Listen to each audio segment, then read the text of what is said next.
Everybody, my name's Maggie. Today I'm going to be doing a production presentation on The Bald Soprano.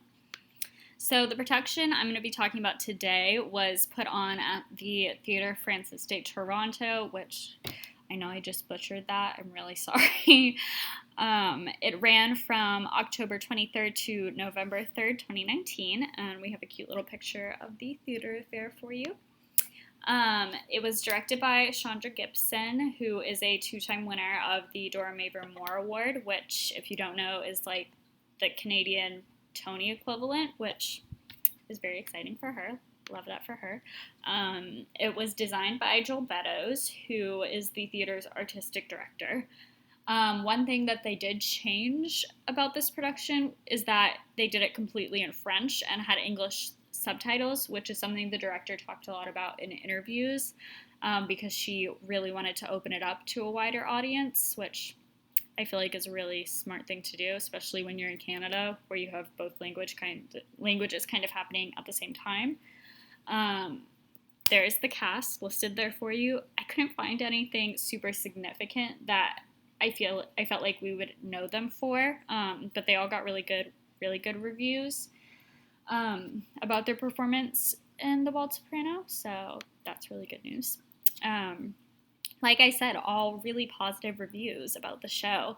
I like this first one. The strength of this production is Chandra Gibson's ability to balance the nonsensical and the ridiculous with the comical and the serious, which obviously I feel like for this production is major because I feel like it can go either way, where it's either kind of total nonsense and you're like overwhelming your audience with like what the heck is going on.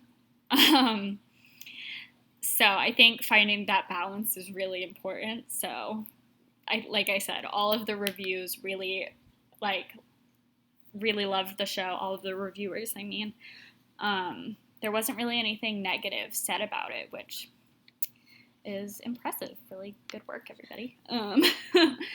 So now we get to why I think this show is still relevant. I think this quote by the artistic director really sums up what I think about it. He says, "It's an opportunity to take a fresh look at our growing inability to communicate despite the multiplying channels available today," which I think is major, kind of, even though this show didn't happen right now. I think, thinking about it in today's perspective, we're in this time of physical distancing where we're not all with each other, so we are using, I feel like endless different platforms, channels, like he said, to communicate with each other through social media, through texting, calling, FaceTiming, through Zoom, through, me sitting here talking to nobody in my living room, yet everybody in class is going to watch this video. So I feel like for people to come out of this show and to kind of question how they are communicating in their own lives through all of these different channels that we have available to us today, I think that's why it's still relevant, because it makes people look at themselves and the people around them. And then the director goes deeper into that, talking about the climate crisis, oil industry, capitalism, terrorism. So like I said, I think any show that can make you think about all of these really big ideas when you get up and you leave the theater, I mean, how could that not be relevant? That's huge. That's the point. That's why we do theater, right? Plus, who doesn't love a comedy? Who doesn't love a nonsense kind of play that makes you delve into your own inability to communicate afterwards? So here are some production photos. Really pretty stuff going on.